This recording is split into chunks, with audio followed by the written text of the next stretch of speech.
So we've got a great question today, and I think it's really important. It's one of those things that you need to be organized about before you sell your home so that you can get things right and don't get hurt down the line. So the question we have is, when I'm selling my home and buying a new one, how do I line up the dates to make sure everything goes smoothly and I don't end up having to move my stuff twice? This is Ask Pete.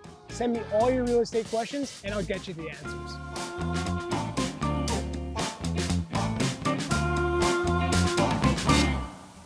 Okay, so first, let me quickly clarify that there are two main dates to think about here for each transaction. One, the notary date, and two, the occupancy date. The notary date is when you sign all the paperwork and the process is put in motion to transfer the funds from the buyer to the seller of the home. The occupancy date is when you officially hand over the keys and the buyers are officially allowed to start moving in. And more often than not, these don't happen on the same day. So typically, if you are selling and haven't purchased your next home yet, what I suggest is that you set the notary date and the occupancy date about a week to 10 days apart. The reason I suggest this is so that when you make an offer on another property, you can set your purchase notary date and your new occupancy date within that 7 to 10 day range.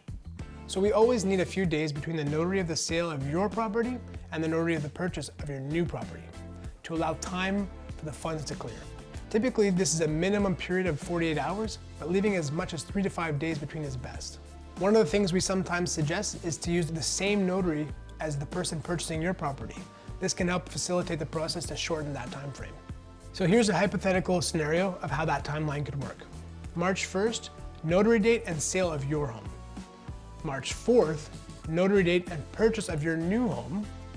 March 6th, occupancy date for your new home.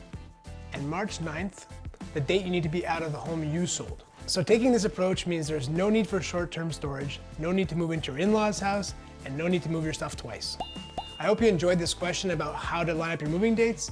And again, remember to do this beforehand. Waiting till it's too late can be a big problem.